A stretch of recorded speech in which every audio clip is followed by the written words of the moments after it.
This is 7-year-old Casey Imran. He has suffered 4 strokes since last year. His mother, Lynn Najemba, says her son is a stickler for cleanliness, especially when he goes to visit friends. One cannot help but notice Casey's uncoordinated movements once you get close to him.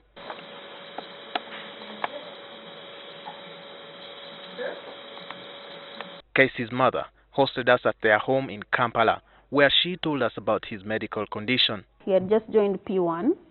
The picture that you see there is of their graduation when they were coming from kindergarten and joining primary 1. She says they noticed more severe symptoms. He could be seated there and then he starts hallucinating, like he claims there's something in the room, or he points somewhere and says there's a monster there, and then he starts screaming. This prompted them to go to hospital. And we asked the doctor why is he behaving this way, and the doctor is saying that this is a stroke.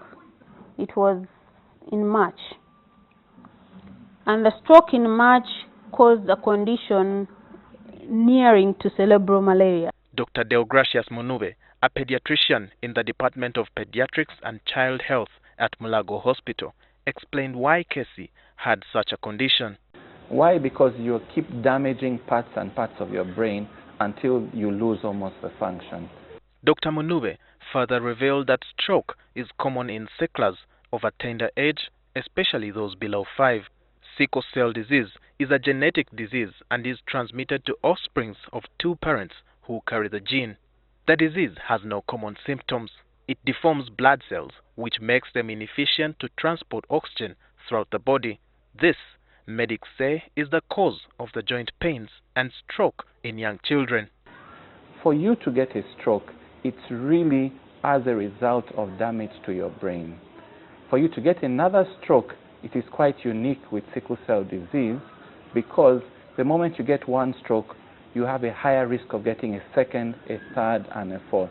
A 2015 prevalence study by the Ministry of Health shows a national trait average of 13.3% and disease burden of 0.73%. However, the distribution is not uniform across the country. In some high-burden districts, the prevalence of the trait is above 20% and that of the disease above 1.5%.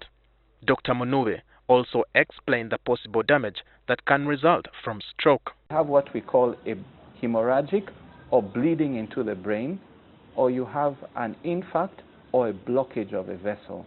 Now, if you have a blockage of a vessel, then you're likely to be alive compared to someone who has a bleed into the brain.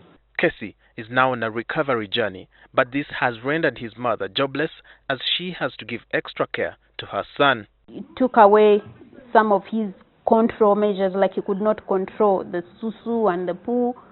So at the end of the day, I was shocked because I thought I knew sickle cells, but I hadn't even heard about it or even read about such conditions. Then at times you tell him something and then he takes long to react. Then after a few seconds, like I think now the brain has recorded what you're saying, and then he does it. These children suffer a lot. They are in and out of hospitals every day. They are quite sickly, they miss school, and it's not a child that anyone would like to have. Dr. Munube says patients with this condition are normally recommended to have a blood transfusion, so that you can what we call dilute the blood and enable this child not to get a stroke. So you do physio for the limbs, and then you do speech therapy to help him to relax these nerves and muscles, and so that he can be able to swallow. And it has really helped, because from when we started, he could not even move his tongue. When you give him something, he would even look for the mouth, like he's struggling to find where the mouth is. But now, you can make, for instance, mashed Irish, and the physiotherapist will feed him until the plate is done. Casey's parents are now seeking about 100 million shillings to undergo a bone marrow transplant in the US. The bone marrow transplantation, in summary, is really getting this person, killing off the existing sickle cell disease and giving that person a new blood type. So I don't have sickle cell disease, they take off my blood type from my bone marrow and give it to that child who has sickle cell disease.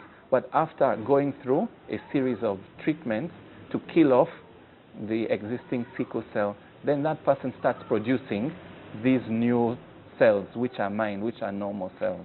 So you change the whole background of this person. Casey Imran is now feeding, not like any other ordinary child would be, but through a tube that he has to use until he gets relief from sickle cell anemia. He requires a bone marrow transplant to save him from the 4 strokes that he has suffered so far.